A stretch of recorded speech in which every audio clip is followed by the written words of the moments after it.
Hi poets, welcome to your poetry work today. Before we begin our poet profile guided notes, we're going to talk about one of my favorite forms of poetry, and that's free verse poetry.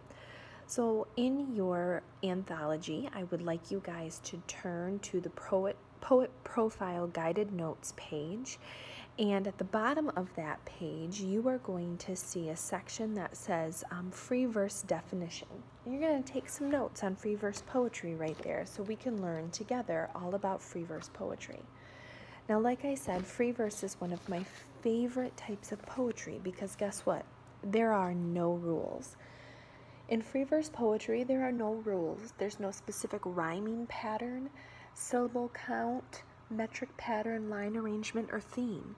The author, the poet, has total and utter freedom. The poet is free to write however he or she wants. In free verse, the poet must choose where to break lines in the poem. A line break is where one line stops and another begins.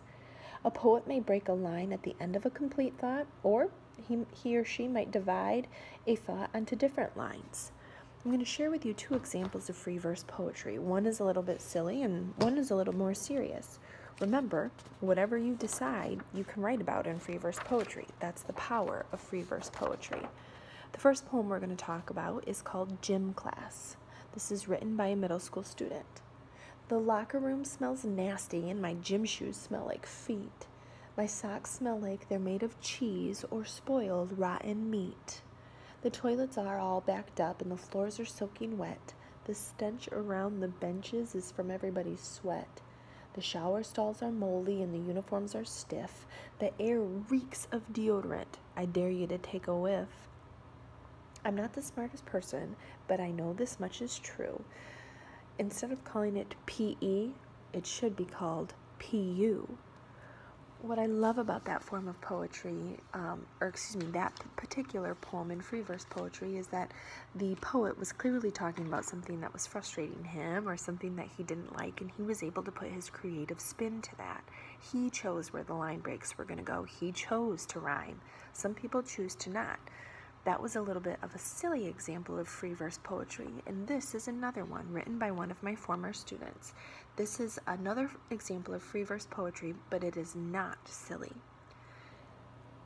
This poem is called Imagery. The light dims, I blink, my eyes flutter as the confusion runs through me. Where should I go? Who should I be? Anger grows inside me. I'm stuck. Each path leads to life. I'm confused. Anger.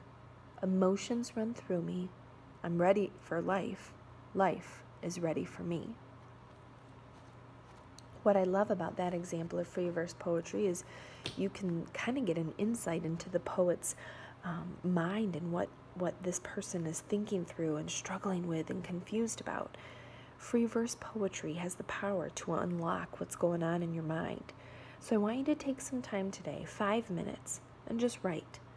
Try to write a free verse poem. Use your imagination. Use your creativity. Be silly if you want to, or be serious if you want to. Unlock whatever poem is sitting there inside of your mind waiting to be written. I can't wait to see what you write.